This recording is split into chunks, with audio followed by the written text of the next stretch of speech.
여러분 너무 반갑습니다.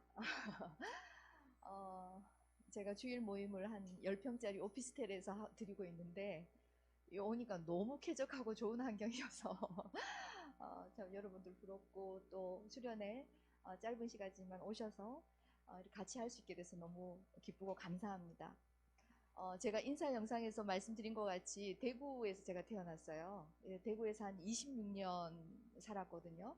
근데 그때는 별로 그렇게 포항을 온 기억이 잘 나지 않는데 제 둘째가 딸아이예요. 근데 이제 한동대학교 16학번이거든요. 그래서 그때 이후로 포항을 그냥 막 여러 번 와서 친숙한 곳입니다. 그리고 최 목사님은 같은 동기 목사님이고 많이 기숙사 생활을 같이 했기 때문에 지금까지 거의 뭐 10년 넘는 세월 동안 이제 같이 교제를 하고 있는데요. 여러분 그 인연으로 여러분도 같이 만나게 돼서 너무 반갑습니다. 저희 언니가 제가 오늘 KTX 타고 아침에 왔는데 톡을 보내왔어요. 수련회 참석하는 모든 청년들이 앞으로 그 간증을 할 때마다 언급하는 잊지 못할 수련회가 되게 해달라고 기도하고 있다. 저는 그 기도 응답되리라고 믿고요. 여러분이 은혜 받고 싶다는 갈망보다 우리 하나님 아버지께서 여러분에게 주시고자 하는 그 바람이 훨씬 더 크시다는 거 믿고 편안한 마음으로 서로 같이 수련회 즐기고 누렸으면 좋겠습니다. 오늘 주제 말씀이 요한복음 10장 10절이거든요. 요한복음 10장 10절인데 제가 이걸 처음 해봐가지고 그죠? 예, 이제 된 것 같네. 자, 오늘 주제 구절 요한복음 10장 10절 하반절 말씀입니다. 내가 온 것은부터 우리 마음을 모아서 천천히 뜻을 생각하면서 같이 한번 봉독해 볼까요? 시작. 내가 온 것은 양으로 생명을 얻게 하고 더 풍성히 얻게 하려는 것이라. 내가 온 것은 양으로 생명을 얻게 하고 더 풍성히 얻게 하려는 것이라. 제가 청년 시절부터 교회를 다니기 시작해서 요한복음의 말씀 두 구절, 오늘 같이 봉독한 이 말씀과 내일 봉독할 요한복음 8장 31절, 그 두 말씀이 저를 그때부터 사로잡아서 지금까지 길을 걸어오게 했는데요. 여러분은 어떠세요? 정말로 예수님께서 주신 생명, 풍성한 생명 받아서 지금 누리고 계십니까? 피터 스카지로 목사님, 미국에서 목회하시는 목사님이신데요. 그분이 쓰신 책에 제가 이걸 작동을 좀 못하는 건가요? 예. 이거 안 돼? 어,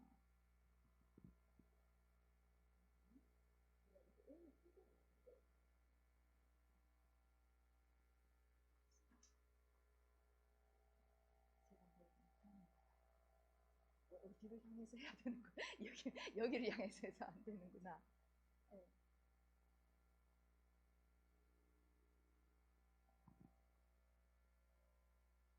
이게 돼요?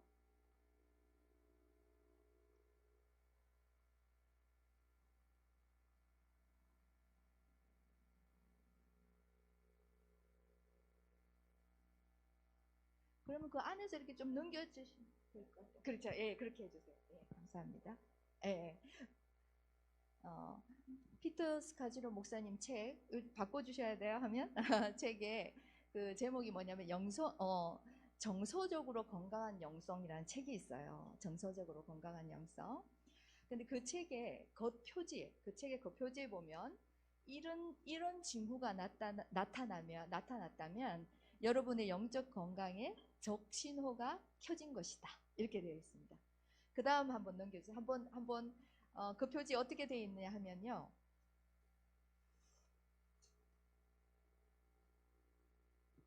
아, 천천히 한번 읽어보시겠어요? 전교 속으로?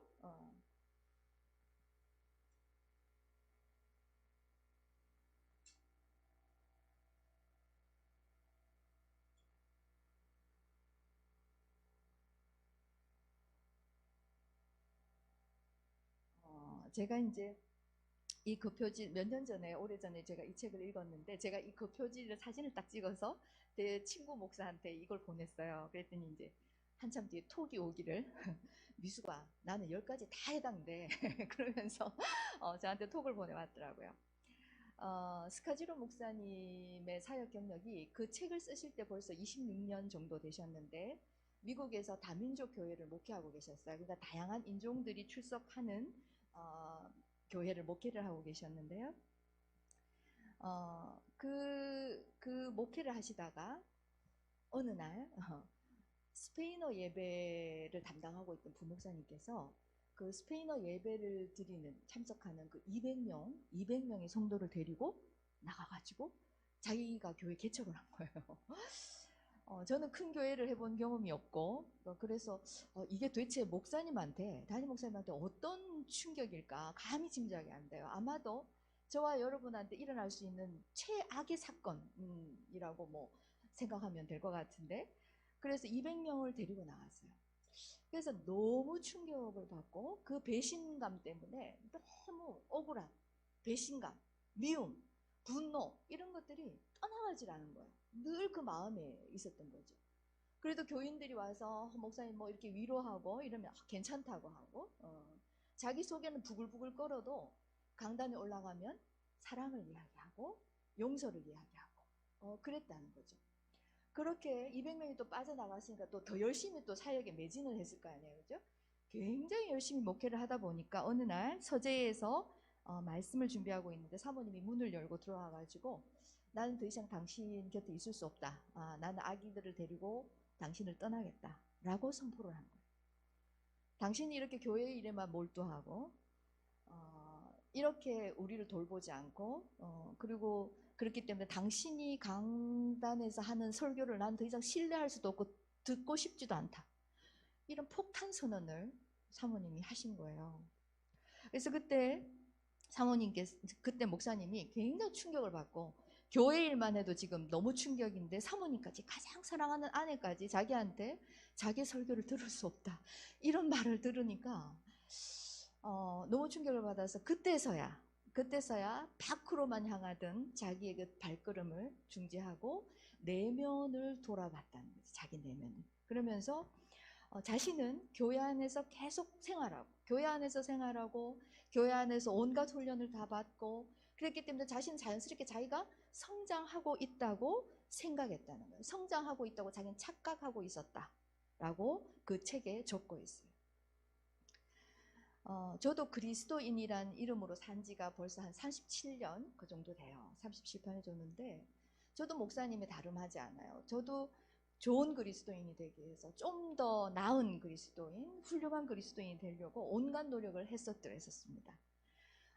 목사님처럼 온갖 훈련 프로그램에 다 참여를 하고 제자훈련, 사역훈련, 전도 폭발 훈련, 그것도 모자라서 그 예수전도단 가서 독수리 예수제자학교 그리고 뭐 그 직장에서 휴가를 받으면 가족 단기 선교여행 뭐 이런 거 온통 교회 일정으로 제 일정이 다 메꿔지고 그런 생활을 했었습니다. 그 이유는 하나였어요. 더 나은 크리스찬이 되려고.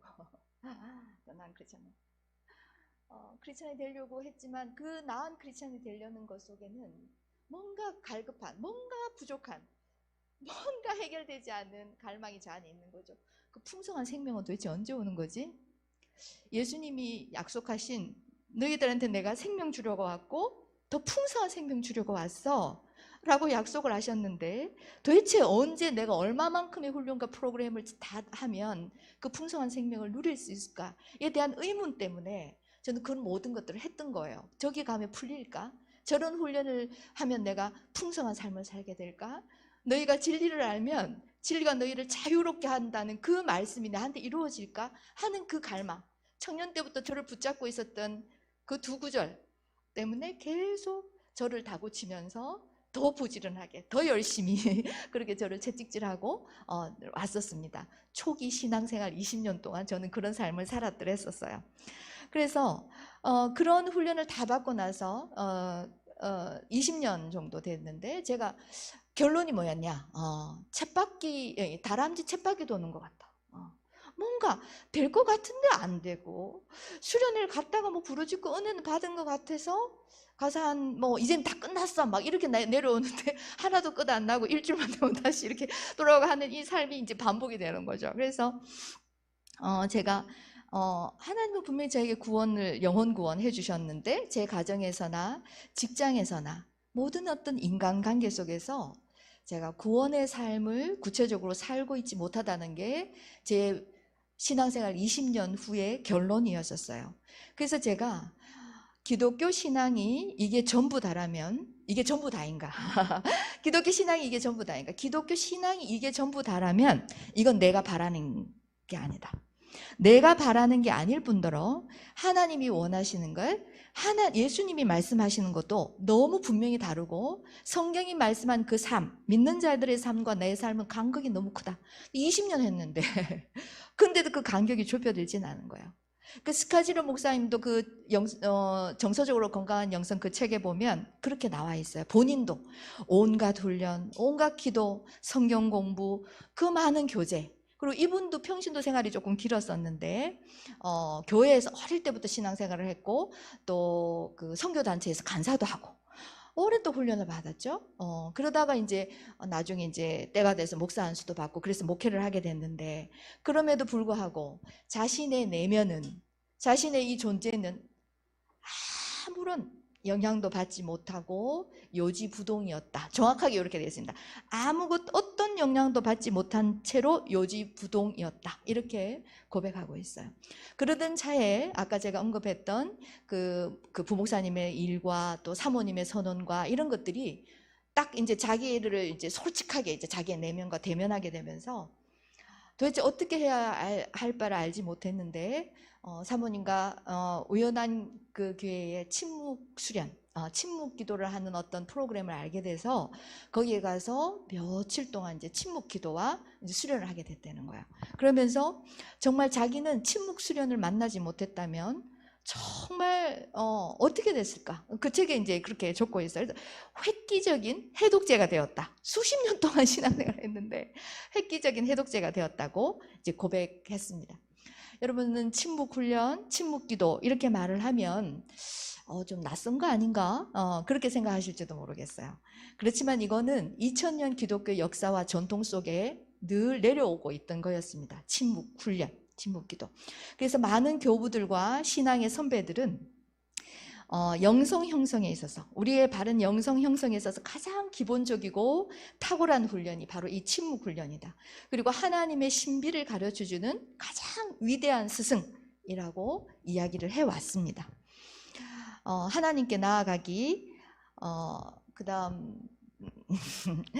체험적 신앙, 하나님께로 우리가 기독교 신앙 이렇게 말하면 가장 특징적인 게 뭐냐면 체험적 신앙이라고 이야기를 해요. 체험적 신앙. 체험은 한자로 보면 몸체를 쓰죠. 그죠? 몸으로 경험하는 겁니다. 몸으로 경험하는 것과 머리로 경험하는 거는 차원이 달라요. 차원이 달라요. 이 몸으로 경험한다. 그러니까 하나님에 대한 내적 인식, 하나님 체험을 하기 위해서 우리는 기도를 하는 것입니다. 이 하나님 체험과 하나님에 대한 내적 인식을 위해서 가장 중요한 도구가 바로 기도입니다. 마태복음 6장 6절에서 예수님께서 이렇게 말씀하세요. 너는 기도할 때에 골방에 들어가 문을 닫고서, 너는 기도할 때에, 기도의 주체가 누구입니까? 나입니다. 나. 단독자로서 내가 하나님께 해야 하는 것이 바로 기도예요. 그건 누구도 대신할 수 없어요. 아무리 멋지고 훌륭한 공동체가 있어도 기도는 단독자로서 내가 하나님께 해야 되는 것이죠. 기도. 그래서 기도할 때에, 너는 기도할 때에 골방에 들어가 문을 닫고서, 여러분 골방 하면 여러분 자연스럽게 떠오르는 이미지가 있죠? 골방. 그 골방에 들어가서, 근데 그 골방에 들어가는 것만으로도 충분히 비밀스럽고 은밀한 것 같은데, 예수님께서는 거기서 문을 닫고서라는 조건을 하나 딱 더 붙이시는 거예요. 골방에 들어가 문을 닫고서. 그래서 교부들이 이 구절을 이렇게 해석했습니다.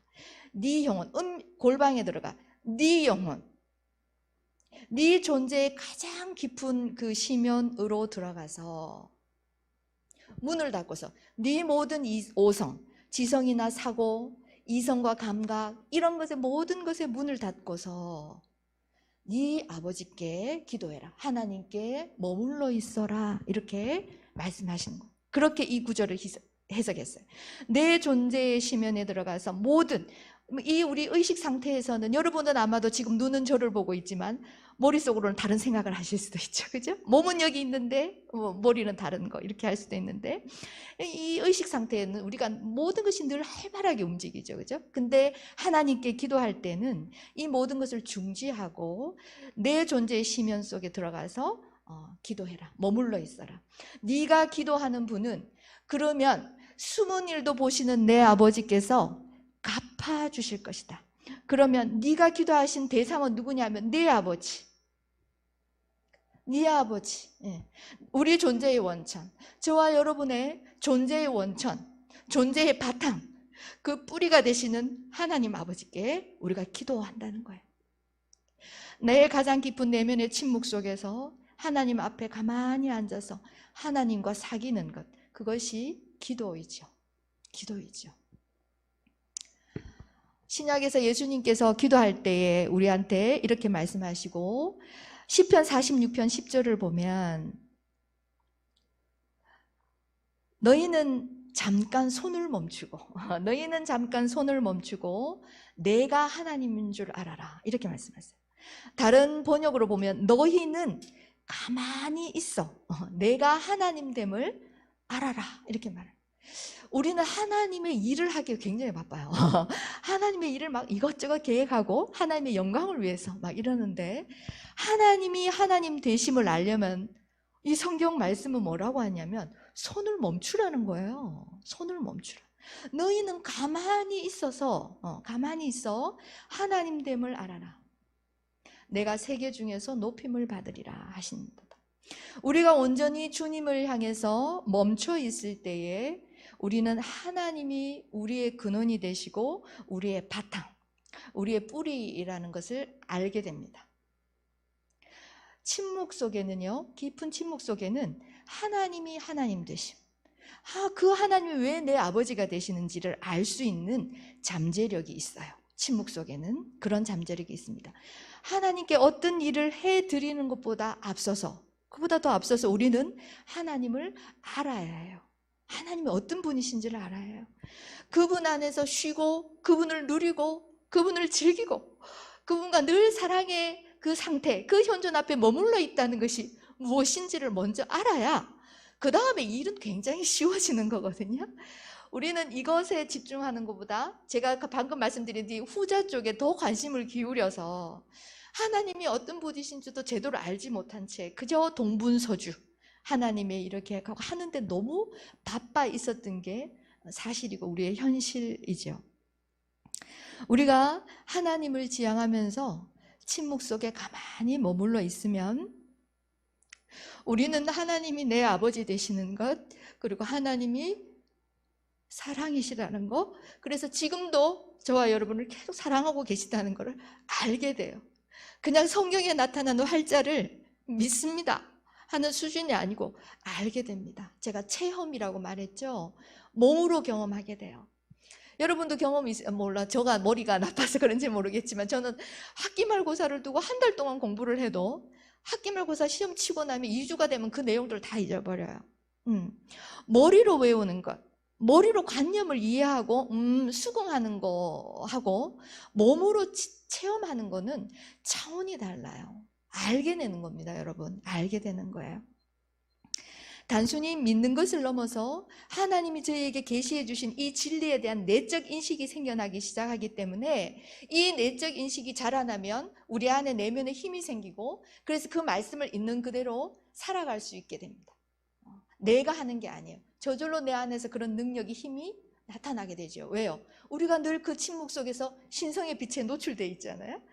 그래서 우리가 어느덧 알게 모르게 우리가 신성에 물이 들게 된 거예요. 내 피가 O형인데 이 몸의 어느 곳을 찔러도 A형 피가 나오듯이 우리가 하나님의 그 침묵 속에서 하나님을 알고 그분이 내 근원이시구나, 그분이 나를 내셨구나, 그분이 내 존재의 바탕이구나, 내가 어떻게 하든지 그분이 늘 나와 함께 하시는구나를 그냥 머리로 수긍하는 게 아니고 알게 되기 때문에 흔들리지 않는 또 풍성한 생명, 오늘 요한복음에서 말씀하시는 그 풍성한 생명을 누리면서 살게 되죠. 여러분께 질문 하나 해볼게요. 여러분, 불이 뜨겁다는 사실, 불이 뜨겁죠? 여러분 알죠?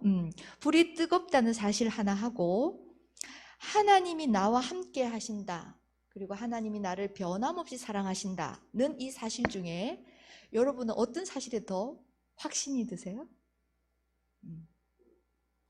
예? 크게 말씀해 주세요. 아, 불이에요? 그렇죠. 불이, 그렇죠. 그죠. 우리가 이렇게, 신앙생활을 하고 있어도, 하나님이 성경에서 늘 그렇게 말씀을 하시는 걸 읽어도, 메시지를 들어도, 이상하게 하나님 사랑이 믿겨지지 않고, 그게 왔다 갔다 하는 거예요. 내 상태에 따라서. 대답해 주셔서 감사합니다. 전혀 대답을 기대하지 않았거든요. 자, 그 다음 한번 볼게요. 누가복음에 내가 또 너희에게 이르노니, 이게 이제 제가 이게 하나는 개역 개정으로 하고 하나는 제가 또 이렇게 세번역으로 했군요. 내가 구하노니 구하라 그리하면 너희에게 주실 것이요. 여기서 구하라, 찾으라, 두드리라, 이거는 똑같은 거죠. 지속적인 기도. 이것을 다른 말로 한 거죠. 구하고 찾고 두드리라. 기도하라 그리하면 주실 것이고, 기도하라 그러면 너희가 받을 것이고, 기도하라 그러면 너희에게 열릴 것이다. 꾸준한 기도가 굉장히 필수적이에요. 지속적으로 그렇게 골방, 네 존재의 가장 깊은 심연으로 들어가서 네 존재의 근원이신 하나님 앞에 앉아 있으면 주실 것이라고 약속하셨어요. 주실 것이다. 무엇을 주실까요? 기도를 통해서 우리는 하나님을 받게 돼요. 우리는 늘 무엇을 달라고, 내 상황을 좀 바꾸어 달라고 이렇게 기도를 하는데, 하나님은 자기 증여의 하나님이세요. 늘 자기를 주시는 분이세요. 늘 기도 속에 앉아 있으면 주시는 분이시거든요. 그래서 그 골방에 가장 깊은 심연으로 들어가서 존재의 근원이신 하나님 앞에 앉아 있으면 우리는 기도를 통해서 우리는 하나님을 알게 되고, 하나님을 알게 되면서 우리 존재, 참 존재, 나의 영혼, 하나님의 형상을 따라 지음받았다고 말을 하는데 그 형상이 도대체 뭐지? 이렇게 하는데 도대체 그 존재됨을 그 기도 속에서 우리는 이제 발견하고 알게 되고 깨닫게 된다는 거예요. 기도를 통해서 하나님을 알고 나를 아는 것, 이게 가장 중요한 일이에요. 그리고 나면 일은 저절로 돼요. 굉장히 모든 일이 다 신나게 되죠. 즐겁게 할 수 있습니다. 예레미야서 33장 한번 볼까요? 숨어서 보시는, 은밀한 중에 계시는 하나님 아버지께서 너희에게 갚으시리라, 이렇게 말씀하셨죠. 아까 마태복음 맨 처음에 기도하라 했을 때, 골방에 들어가 기도하라, 은밀하게 보시는 내 아버지께서 갚으시리라. 숨어서 보시는 아버지가 주시는 것, 우리가 찾고 구하고 두드릴 때 우리가 받고 얻고 우리가 알게 되는 것은 바로 크고 놀라운 비밀, 하나님이시죠. 미스테리, 우리를 신비이신 하나님, 하나님은 사랑이십니다, 하나님은 자유이십니다, 이렇게 말은 하지만 뭐 사랑과 자유뿐이겠어요? 이 무한하신 하나님을 우리의 어떤 이 짧은 언어로 어떻게 그분을 표시할 수 있겠어요? 성경에는 굉장히 제한된 언어로 나타나 있을 뿐이죠. 무한하신 분이시죠. 신비이신 분이시죠. 그분, 크고 놀라운 비밀을 알게 된다라고 알려주시겠다고 약속하셨어요. 알려주시겠다고. 그러면서 크고 은밀한 비밀을 알려주시고, 누가복음에 보면 너희가 악한 자라도 좋은 것을 줄 줄 알거든 하물며 구하는 자에게 가장 좋은 것, 너희에게 곧 성령을 주시지 않겠느냐. 너희에게 성령을 가장 좋은 것.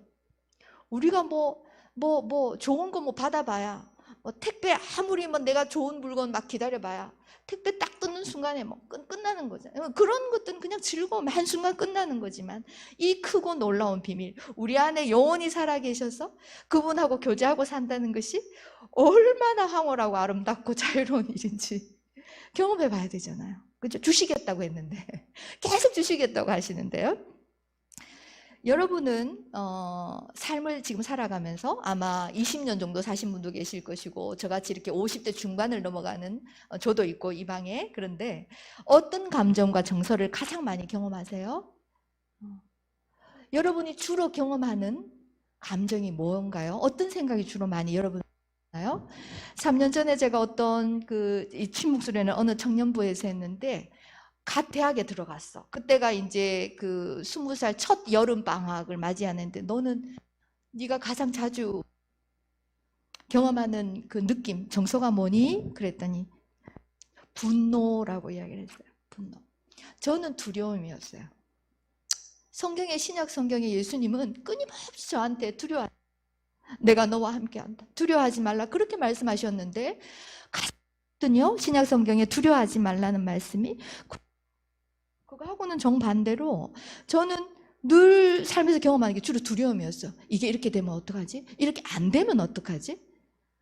이 조건 하지면 어떡하지? 이런 것들에 대한 불안, 두려움 이런 것들. 우리가 삶을 살아가면서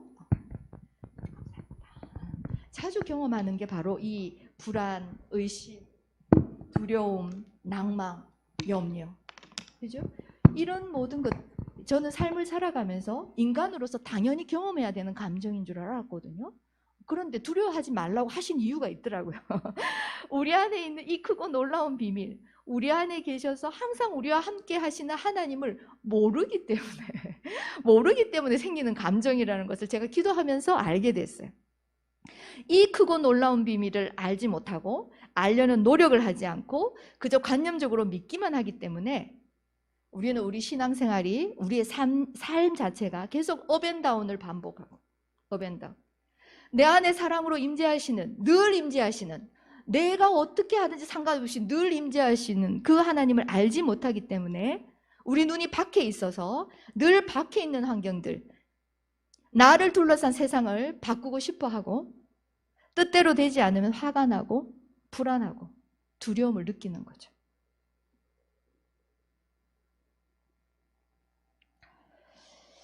너무 혼자 독주한 것 같아서 잠시 좀 쉴게요. 잠시 한 번만 우리 그다음 기도 한번 PPT 좀 넘겨주시겠어요? 이 시간 여러분 편안한 자세로 어깨를 한번 쭉 내려보세요. 어깨를 여러분 굉장히 긴장돼 어깨를 쭉 내려트릴 수 있는 데까지 한번 내려트리시고 내 안에서 그리고 지금 여기 함께 하시는 주님을 지향하겠다고 한번 생각을 하십시오. 그리고 흘려보내는 겁니다. 우리가 생각과 감정은 멈출 수 없어요. 그냥 흘려보내고 지금 이 순간 머문다 이렇게 여러분 생각하시고요. 거룩한 단어 영어로 holy word라고 하는데 여러분이 하나님 여러분한테 익숙한 이름이 있을 거예요. 누구는 아버지, 하나님, 주님, 예수님 또는 평화, 자유 짧은 음절로 한번 정하시고요. 그리고 이제부터 한 3분 정도 기도할 겁니다. 잠시 기도하겠습니다. 그러면서 생각이 떠오르고 어떤 생각의 이 시나리오, 스토리를 쓰 나간다는 걸 알아차릴 때마다 주님 이렇게 말함으로써 속으로 이렇게 말함으로써 현존, 지금 여기 이 순간 머무르면 돼요. 그게 기도입니다. 잠시 시간 갖겠습니다.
네. 제가 종은 저렇게 해놓고 제가 이게 타이머가 이게 내장돼서 갖고 왔는데 제가 하지를 못했어요. 자, 그 다음 그러면 왜 기도를 우리가 침묵으로 해야 되는가? 하나님을 알기 위해서 왜 침묵이 그렇게 필요한가? 제가 한번 전통에서 그리고 또 성경 속에서 어떻게 말씀하고 계시는지 한번 설명을 드리도록 하겠습니다. 우리 인간에는 우리 인간의 이 정신이 있죠. 지금도 여러분 의식이 계속 의식의 흐름, 쟤는 뭐 의식의 흐름대로 얘기해, 뭐 이런 말 하잖아요. 이제 우리 의식은 끊임없이 올라와요. 생각을 여러분 그런 경험 해봤죠? 이 생각을 좀 없애고 싶은데 그 생각을 없애지를 못하는 거예요. 이게 분명히 내가 하는 건데 없어지질 않은 거예요. 그죠? 정신의 두 차원 전통에서 뭐라고 얘기했냐면 우리 인간의 정신에는 층위가 있는데 일상적으로 우리가 알고 있는 이 감성, 지성, 이성 이것보다 훨씬 깊은 차원이 존재한다. 그래서 기독교 역사나 전통에서 보면 오랫동안 이 의식에 우리 의식에 보다 깊은 차원이 있다는 것을 알고 기도할 때도 그리고 일상 속에서도 이 층위로 들어가는 것 이건 이제 침묵 훈련이 되겠는데요.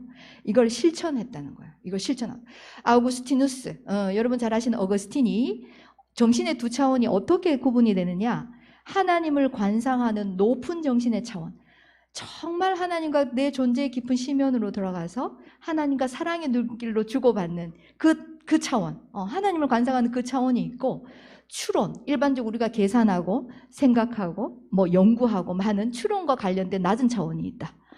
이걸 낮은 차원이라고 우리는 막 머리 좋은 사람 막 멀티플레이어 뭐 이런 거 막 굉장히 막 이렇게 존중하는 시대를 살고 있는데 그게 낮은 차원이라는 거예요. 그러니까 추론과 관련된 거 계산하고 이런 거 그게 낮은 차원이 있고 기도의 아버지라고 불리우는 4세기 때 에바그리우스 또 뭐라고 이야기했냐면 두 차원으로 정신을 구별하면서 개념을 사용하고 추리하고 생각하는 그런 추론적인 정신의 차원이 있고 그런 어떤 개념도 매개로 하지 않고 그런 것 필요 없이 직접 인식하는 직관적인 정신의 차원이 있다. 좀 단어만 다를 뿐이지 어거스틴하고 똑같이 이야기를 한 거예요. 그런 정신의 차원이 있다고 예전부터 어거스틴이 몇 세기 사람입니까? 그걸 알고 침묵 수련, 훈련을 해왔다는 거죠. 그 다음 좀 넘겨주시겠어요? 그래서 현재의 제가 조금 설명을 하면 토마스 키팅 그 책에서 제가 가져왔는데 여러분 인식의 일상적 수준 이 바깥이 있는 거예요. 우리가 보고 말하면 다 우리나라 말로 말하잖아요. 그리고 이해되죠. 그래 뭐 알아들었어 이해했어. 일상적 수준이 있다는 거야. 우리 인식의 일상적 수준이 있고 인식의 조금 더 깊은 영적 수준이 있는 거야. 조금 더. 그러니까 물론 이거는 간략하게 2단계 뭐 이렇게 돼 있지만 이게 뭐 끝도 없는 거죠. 실은 끝도 없는 거죠. 그런데 하나님이 우리 존재의 심연 속에 계시는 그 깊은 것. 그렇게 우리 의식이 이렇게 쭉 마치 뭐 피라미드라고 해야 되나 쭉 있다는 거죠.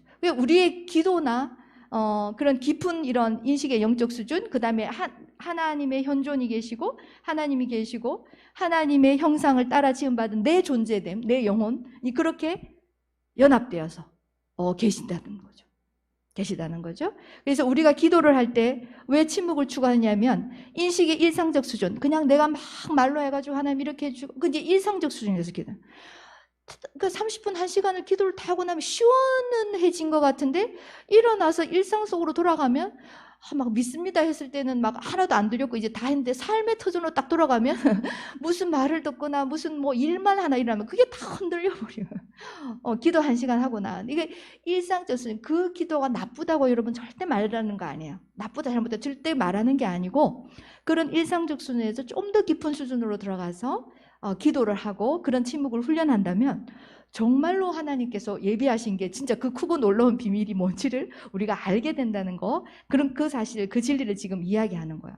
그래서 우리가 이때까지 참석했던 어떤 프로그램이나 훈련이나 이런 것들은 주로 우리의 그 정신, 이성과 지성, 추론적 정신을 활성화시키는, 그것이 좋지 않거나 나쁘다고 말하는 건 아니고요. 그것 없이는 우리가 이 일상적 삶을 살아내지는 못해요. 우리가 지성과 감성 없이 어떻게 이 삶을 살아가겠어요? 그거는 필수적인데 다만 한계가 있다는 거예요. 저와 여러분을 하나님과 연합되어 있는데 예수님께서 말씀하신 너희가 내 안에 내가 너희 안에 있다는 거, 이런 진리를 발견하고 깨닫는 데는 일상적인 수준에서는 좀 미흡하다, 제한적이고 한계가 있다라고 말하고 있는 거예요. 나는 포도나무요, 너희는 가지라. 그가 내 안에, 내가 그 안에 거하면 사람이 열매를 많이 맺나니 나를 떠나서는 너희가 아무것도 할 수 없습니다. 여러분, 저는 이거 문자 그대로 경험했어요. 정말 아무것도 할 수 없는 거예요. 아무리 수련회를 가서 결단을 하고 의지를 세우고 아침마다 묵상하면서 막 오늘 실행할 거, 오늘 적용 막 이렇게 적고, 막 이제 매일 30분 성경 읽기, 뭐 매일 10분 뭐 기도하기, 오늘은 뭐 남 험담하지 않기, 뭐 이런 거 적용 막 해도 금요일쯤 되면 월요일 날 뭘 적용했는지 몰라. 다 까먹고 없어요. 늘 그런 식의 제가 훈련을 해왔기 때문에. 그래서 제가 아마 20년 동안 그렇게 하다가 뭔가 이건 더 있는 것 같은데, 분명히 예수님은 이렇게 말씀하지 않으셨는데 하는 제 삶의 간극, 예수님 말씀하신 그 삶과 제 삶의 간극을 제가 너무 뼈저리게 알았기 때문에 이제 기도를 이제 하기 시작한 거예요. 나는 포도나무여 너희는 가지라. 그렇죠. 우리가 예수님을 믿고 있으니까 포도나무고 가지인 거 믿어요. 그가 내 안에, 내가 그 안에 거하는 거 믿어요. 근데 열망에 맺히지 않아요. 이 진리는 그냥 믿는 수준이 아니라 좀 더 깊은 인식의 수준까지 가서 깨달아져야 되는 진리예요. 우리가 알아야 되는 진리예요. 그렇게 되면 살게 되는 겁니다. 여러분, 불이, 아까 어느 청년이 불이 뜨겁다는 사실이 더 확신이 된다. 그렇죠? 불이 뜨겁기 때문에 여러분은 어떤 행동을 합니까? 불에 손을 안 대잖아요. 확신하니까. 그렇죠? 그러니까 내가, 하나님이 나를 사랑하신다는 거, 하나님이 영원히 나를 떠나지 않으신다는 그 진리, 그거를 믿지 않고 더 나아가서 알고 깨닫게 되면 어떻게 되겠어요? 성령의 열매가 맺히는 거죠. 성령의 열매가 맺혀져, 저절로 맺히는 거예요. 살게 되는 거죠. 알게 되었기 때문에. 믿는 것을 지나서 알게 되기 때문에 사라져요. 도대체 누가 나한테 가해를 하는데도 미워할 수가 없는 거예요. 미워지지가 않는 걸. 좀 미워해 보려고 용을 쓰는데도 안 돼. 왜냐하면 내가 하나님을 알아버렸고, 그 사람도 나와 같은 아버지를 뿌리로 하고 있고 내 존재의 같은 근원에서 우리가 나왔다는 것을 내가 이미 알아버렸기 때문에 그 사람에 대해서 그런 감정이 나가지를 않는 거죠.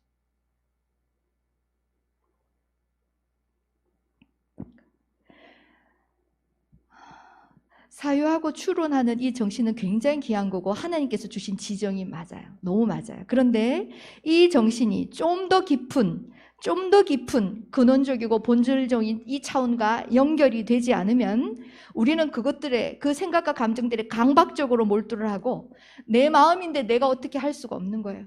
싫어하는 사람 내가 어떻게 할 수가 없는 거예요. 그것들에 강박하고 내 마음을 내가 어떻게 할 수가 없고 사람이 믿고 싫은 감정 하나를 내가 어떻게 해볼 수 없는 무력감을 경험하게 돼요. 그래서 침묵 수업이라는 책을 쓴 마틴 레어드가 우리의 이 마음의 스크린이 늘 생각과 감정으로 들끓고 늘 그 스크린에 가득 차 있기 때문에 우리는 그 순간에도 변함없이 우리와 함께 하시는, 나와 함께 하시는 하나님을 깨달을 수가 없는 거예요. 마음의 스크린이 늘 가득 차 있기 때문에. 근데 그거는 생각의 감옥이라는 거예요. 그 생각과 감정의 감옥에 일생을 갇혀서 살아가고 있다. 그런데 아무리 화려하게 꾸며져 있어도 감옥은 감옥이다. 저는 그 구절을 읽고 정말 너무, 그죠? 아무리 화려하게 꾸며져 있어도 감옥은 감옥이다. 그래서 근데 저와 여러분 안에는 우리가 예수 그리스도를 믿고 있고 하나님을 신뢰하고 하나님을 사랑하죠, 그죠? 우리 안에는 여러분, 저와 여러분 다 같아요. 분명히 보다 더 깊은 심층에, 우리 더 깊은 곳에 요구와 갈망이 있습니다. 하나님을 더 사랑하고 싶다. 하나님을 더 깊이 만나고 사람들을 좀 사랑하면서 살고 싶다. 저 사람이 해코지하는 건 좀 나쁘지만 그래도 나 저거 좀 놔두고 좀 사랑하면 안 될까? 제디가 무슨 말을 하든 뒷담화를 어떻게 하든 나한테 뭐라 그러든 좀 신경 안 쓰고 나는 좀 사랑하면서 자유하면서 그렇게 살 수 없나? 여러분 그런 갈망 없어요? 저는 있었는데 그런 갈망 있지 않습니까? 형제 자매라고 부르는 사람들한테도 우리는 수많은 감정들을 가지고 있고 괴로워하고 힘들어하죠. 여러분만 그런 게 아니고 여러분을 바라보는 상대한테도 그렇습니다. 다른 형제 자매들은 다 마찬가지예요. 저 사람이 나한테 이래서 나는 화가 나. 저 사람이 나한테 이랬기 때문에 내가 지금 기분이 나빠 라고 우리는 쉽게 이야기하지만 깨닫고 보면 우리가 저 깊은 심증 친구의 영지에서 우리가 하나님을 만나고 또 만나고 그래서 그분을 조금씩 알게 되면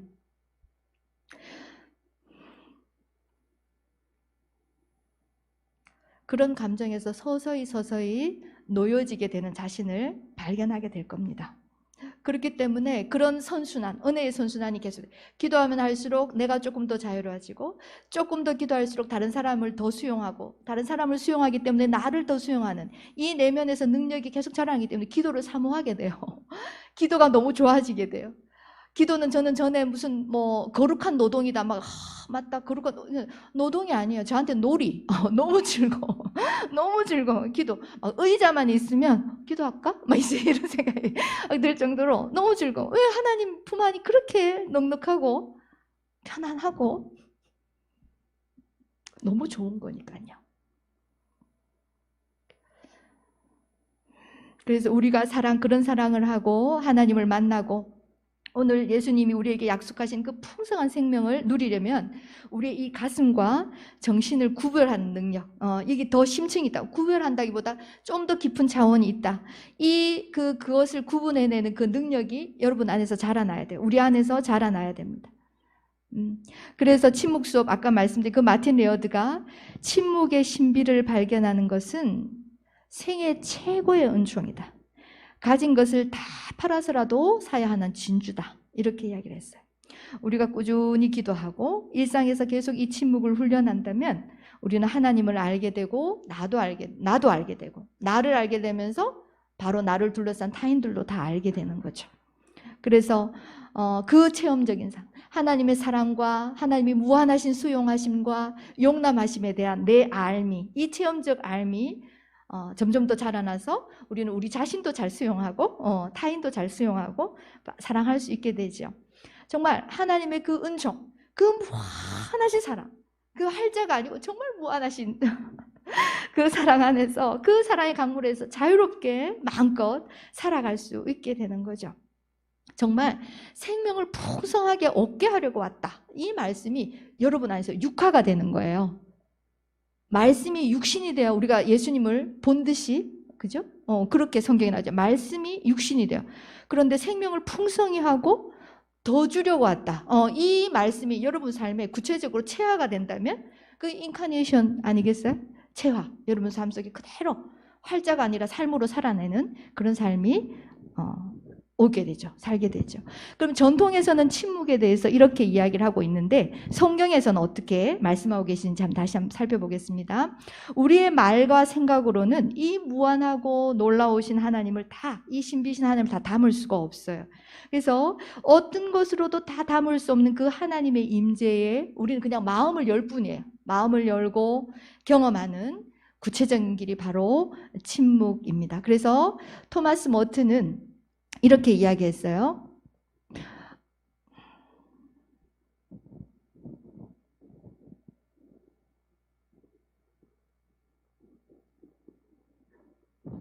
아마도 우리는 후자 쪽에 기도를 이때까지 했을 텐데 이번 기회에 무한하신 하나님 그분의 사랑과 자유를 한번 경험하는 시간이 되었으면 좋겠어요.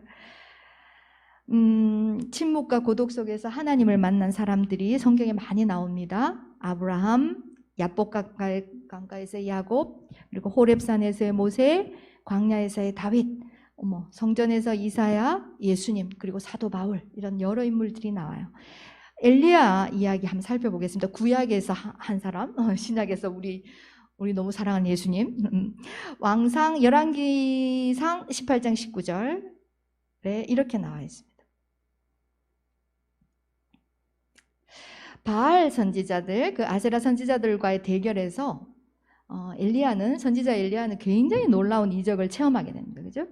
그 18장, 19장을 보면은, 얼마나 그 이적을 경험하고 막 기운이 막 솟구쳐가지고, 18장 마지막에 보면은 병거를 탄 아합 왕보다 더 빨리 이스라엘 오기까지 달려가는 엘리야의 모습이 나와요. 그런데 바로 그 다음 장인 19장에 아합 왕이 이제 집에 궁전에 돌아가가지고 자기 와이프는 이사벨한테 막 그날 있었던 일을 다 이야기해요. 그 열왕기상 놀라운 구절이에요. 저는 정말 이걸 보면서 우리 삶을 요약한 거다. 제가 이렇게 이야기하는데 18장, 19장이 하루 동안 일어난 일입니다. 하루 동안. 그 놀라운 이적 경험을 하고 딱 돌아왔는데 이사벨이 이렇게 이야기를 해요. 네가 예언자들을 죽였으니 나도 너를 죽이겠다. 내일 이맘때까지 너를 죽이지 못하면 신들에게서 처벌을 달게 받겠다. 이 이야기를 듣게 됩니다. 우리도 그런 얘기 있어요. 그죠? 이사벨이 직접 지금 엘리야한테 이야기한 게 아니에요. 엘리야가 전해 들었어요. 누가 이렇게 이사벨이 이야기했어 했던 거를 엘리야 전해 들었어. 그럼 사실 유무부터 확인해 봐야지. 진짜 그랬을까? 근데 우리는 확인도 안 하고 막 두려움, 막 분노, 누가 그랬대. 막 일어나요. 지금 이런 상황이에요. 이런 상황.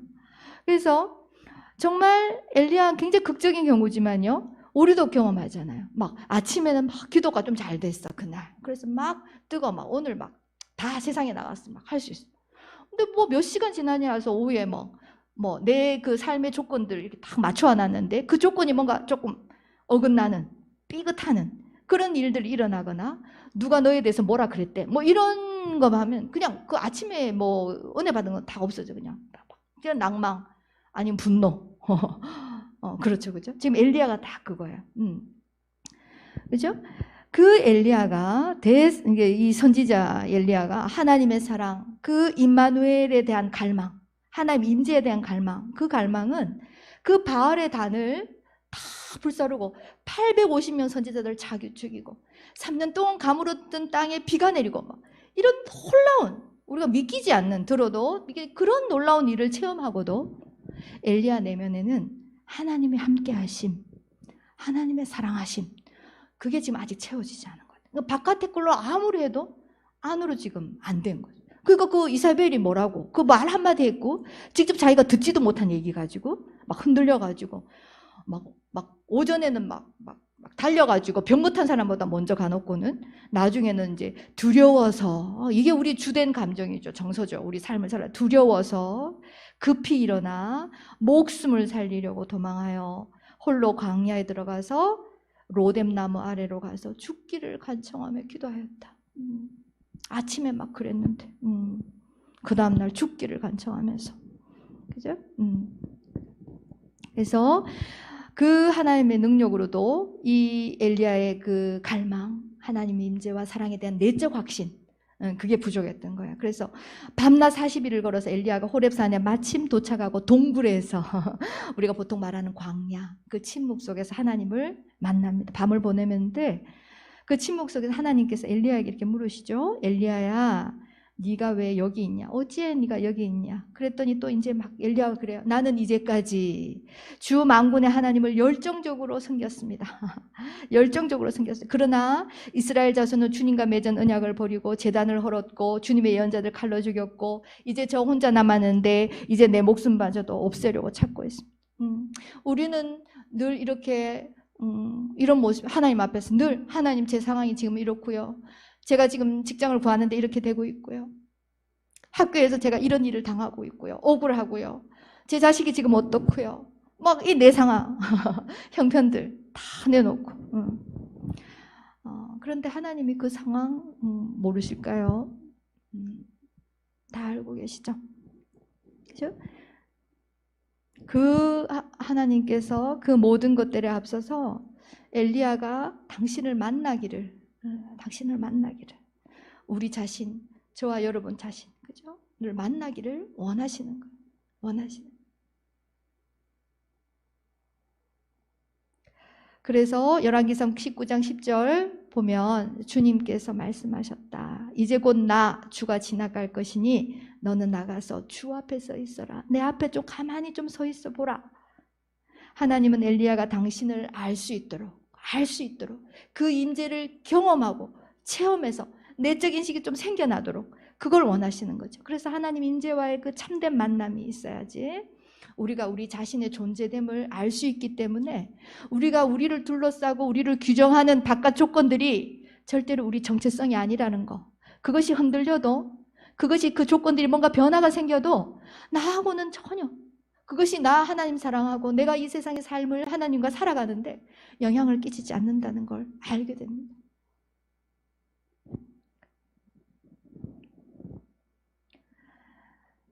나라는 존재는 내가 가진 소유물이나 내가 성취하고 내가 얻은 업적이나 어떤 바깥의 조건들로 규정되지 않았다. 이 사실을 우리가 알아야 되는 거예요. 알아야 되는 거예요. 여러 생각들과 감정들의 집합체도 아니다, 우리는. 나는 그런 존재가 아니다. 그냥 지나가는 거고. 여러분, 어제 생각, 감정 기억해요? 지나가는 거야. 근데도 어제는 우울해 죽겠고 힘들어 죽겠고 그러잖아요. 그죠? 그런 것들. 그 집합체가 아니다, 나는. 우리는 경험적 자아를 나로 생각해. 나.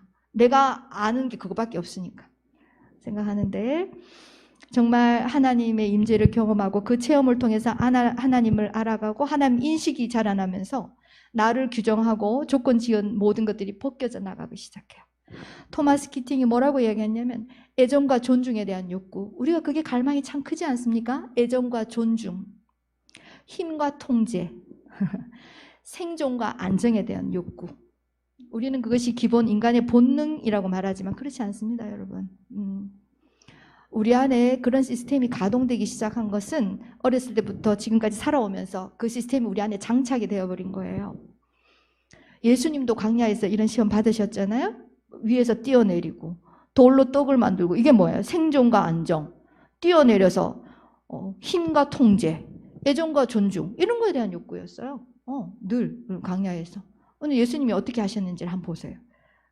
우리가 삶을 살아가면서 늘 부딪히게 되는 거잖아요. 근데 그것들이 우리의 의지와 노력으로 내일은 이 예수님께서 하신 방법으로 우리가 삶에서 일상에서 어떻게 기도할 수 있는지를 좀 배워볼 텐데 오늘은 여기 오늘 기도하는 거 우리의 의지, 노력과 결단으로 안 돼요. 침묵 가운데 살아계신 하나님, 그 하나님과의 실제적인 만남, 그 만남이 우리를 그렇게 자연스럽게 성령께서 이렇게 이끌어 가시죠. 그래서 바람과 지진, 저기 스크린 보시면 아시겠지만 바람과 지진, 불 가운데서도 들리지 않았던 하나님의 세미한 음성, 그 하나님과의 진정한 만남이 있게 되는 것이죠. 그죠? 엘리야는 자기의 성취, 어떤 업적, 내가 이렇게 했고, 내가 막 나만 살았는데, 막 이렇게 선지자라는 정체성, 이런 거로도 얻을 수 없고 경험하지 못했던 하나님과 그 하나님과의 하나님 안에서의 진짜 자신의 존재,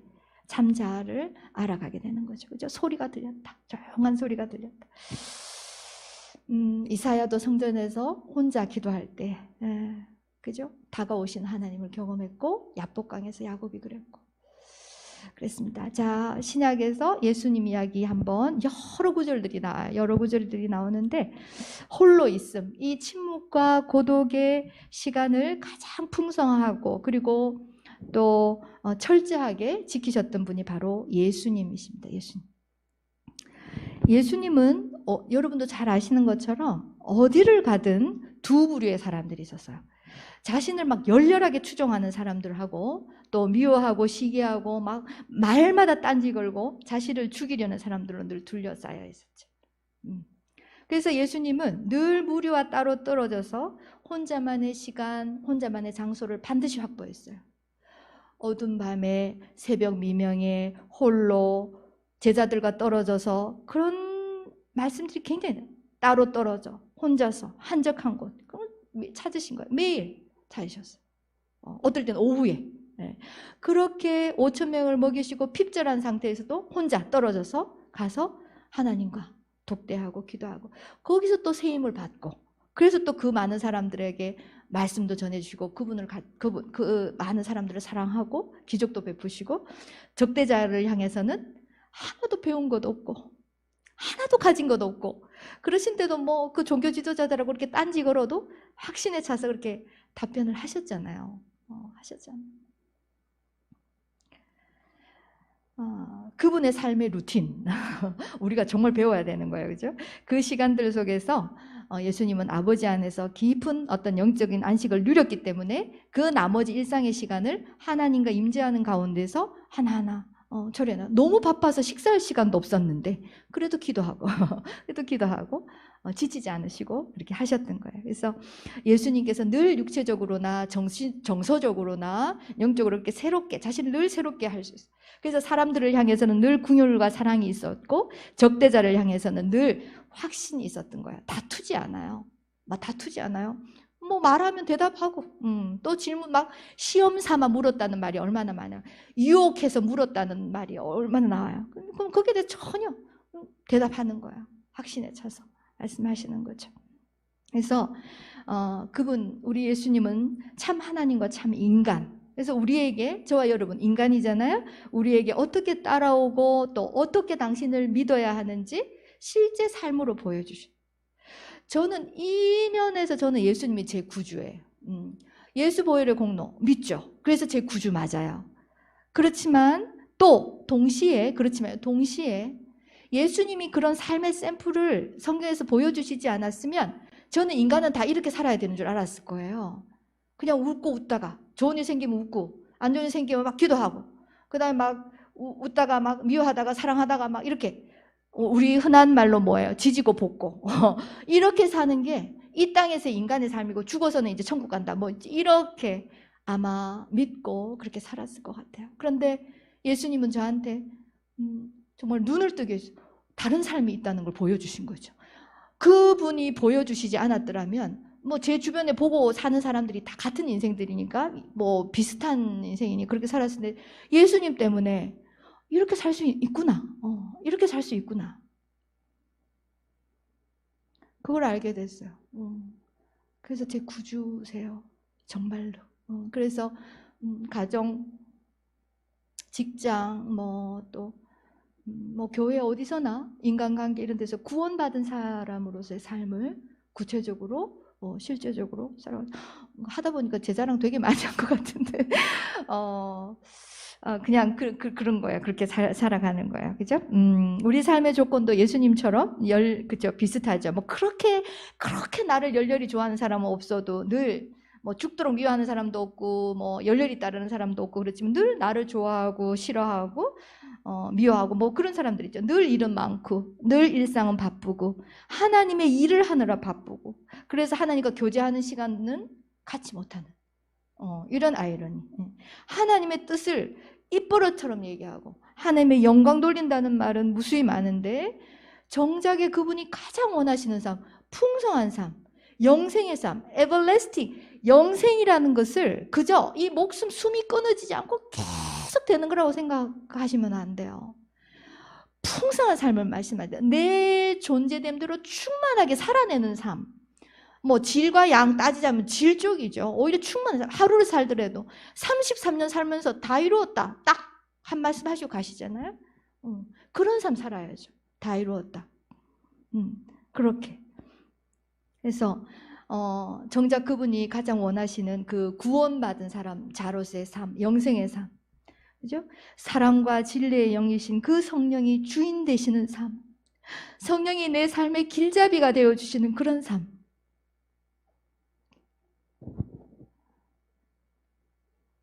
그런 삶을 살아야 되겠죠. 하나님께서 가장 원하시는 그거예요.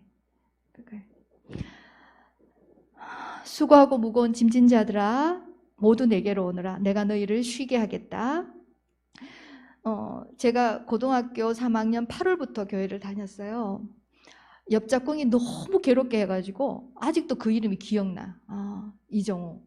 정말 너무 괴롭게 해서 정말 너무 힘들게 해가지고 교회 가면 살 수 있을까 싶어가지고 무슨 그런 정신이 들었는지 교회를 갔던 날을 제가 아직도 기억하거든요. 근데 그 당시에는 이렇게 그 전도하면서 교회 그 전도지라는 걸 막 뿌렸는데 거기에 가장 많이 적혀져 있던 구절이 이 구절이었어요. 수고하고 무거운 짐을 진 사람들은 모두 내게로 오너라. 내가 너희를 쉬게 하겠다. 그 어린 나이에 18, 19될 때 무슨 그렇게 수고하고 무거운 짐을 졌는지 그 말을 읽으면 교회 가기 전이었는데도 굉장히 마음이 푸근했어요. 쉬게 하겠다는 거예요, 예수님께서. 그래서 교회로 가게 된 이제 계기가 되는데, 마태복음 11장에 보면 예수님이 내게 와서 배우라 이렇게 말씀하죠. 그죠? 내게 와서 배우라. 그 배우는 게 예수님의 일생에서 우리가 필수적으로 절대적으로 배워야 되는 거. 그게 바로 아까 혼자 외로이 한적한 곳에 가서 시간을 가진 것. 하나님과 시간을 가진, 아버지와 함께 시간을 보내는 침묵 속에서 서로가 서로를 듣는 그런 시간. 그 삶의 루틴을 우리가 반드시 배워야 돼. 반드시 배워야 돼. 그래서 침묵 속에서 아버지와 함께 시간을 보내고, 침묵 속에서 아버지는 나를 듣고 나는 아버지를 듣고, 그래서 우리가 하나님 앞에 조용히 앉아 있을 때에, 내 골방으로 들어가 문을 닫고 앉아 있을 때에, 저와 여러분은 우리의 어떠함이나 우리가 했던 어떤 일들, 어떤 결과들이 아니고, 여러분 각자와 저는 존재 자체로 있는 그대로 받아들여지고 있다는 거. 나는 나를 부인하는데 하나님은 그렇지 않으시다는 거. 그 사실을 알게 되는 거예요. 그 사실을, 그 사랑을 알게 되면 그 사랑의 힘 때문에 우리가 넉넉히 이기느니라. 삶에 어떤 게 있어도 넉넉히 이기느니라. 너는 내 사랑하는 아들이요, 내가 너를 기뻐한다. 너는 내 사랑하는 아들이요, 내가 너를 기뻐한다. 이 말씀은 하나님께서 예수님께만 아니고, 예수님을 향해서만, 저와 여러분에게도 우리 모두에게 하시는 말씀이세요. 너는 내 사랑하는 아들이요, 내가 너를 기뻐한다. 모세, 다윗, 엘리야, 예수님, 이 모든 사람들의 공통점은 아까 우리 위 목사님께서 기도하시고 또 권면의 말씀을 해주실 때 광야라는 말씀을 해주셨죠. 그죠? 광야를 거쳤다는 거예요.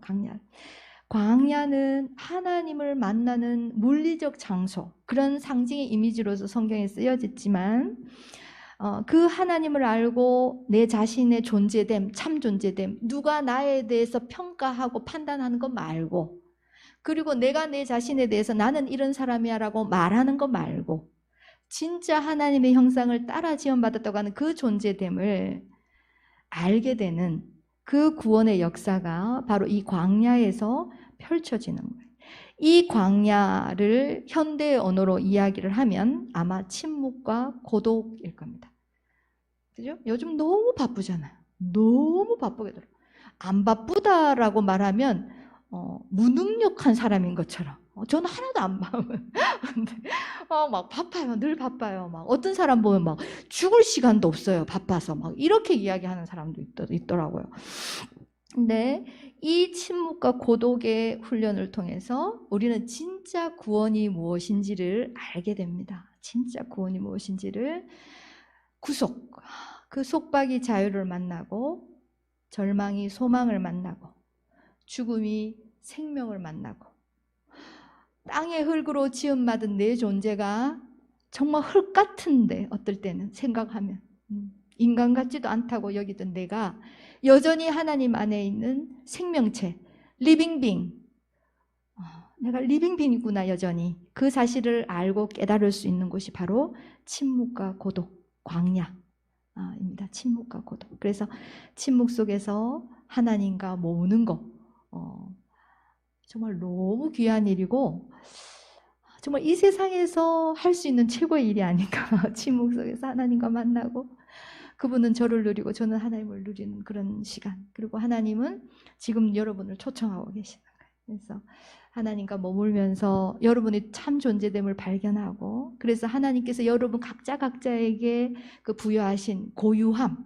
여러분들의 개성, 그런 것들이 여러분도 유익하게 하고 다른 사람도 유익하게 하는 쪽으로 그렇게 선용이 돼서 정말 이 세상에서의 삶을 자유롭게 평안하게 그리고 고요하게 그렇게 살아가시기를 간절히 기도하고 또 바라요. 첫 번째 강의는 여기서 마치겠습니다. 기도하겠습니다. 조금 일찍 끝난 것 같기는 한데요. 잠시 한번 우리 침묵하는 시간 좀 가질까요? 잠시.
사랑하시는 하나님 아버지, 은혜를 감사합니다. 저희가 수련을 할 수 있도록 환경도 열어주시고 또 여기 참석해서 직접 말씀을 듣게 해주셔서 정말 감사드려요. 내가 온 것은 너희로 생명을 얻게 하고 더 풍성하게 주려고 왔다. 하나님, 이 말씀을 성경에서만 읽지 않고 여기 참석한 모든 청년들, 그리고 말씀을 영상으로 듣는 모든 분들이 구체적으로 이 말씀이 육화된 실제적으로 이 삶을 다 살아내는 은총이 누릴 수 있도록 하나님 도와주십시오. 마음 문을 열고 말씀을 듣고 또 기도하는 온전한 이틀, 그리고 또 3일이 될 수 있도록 주님 도와주시기를 예수님 이름으로 간절히 기도드립니다.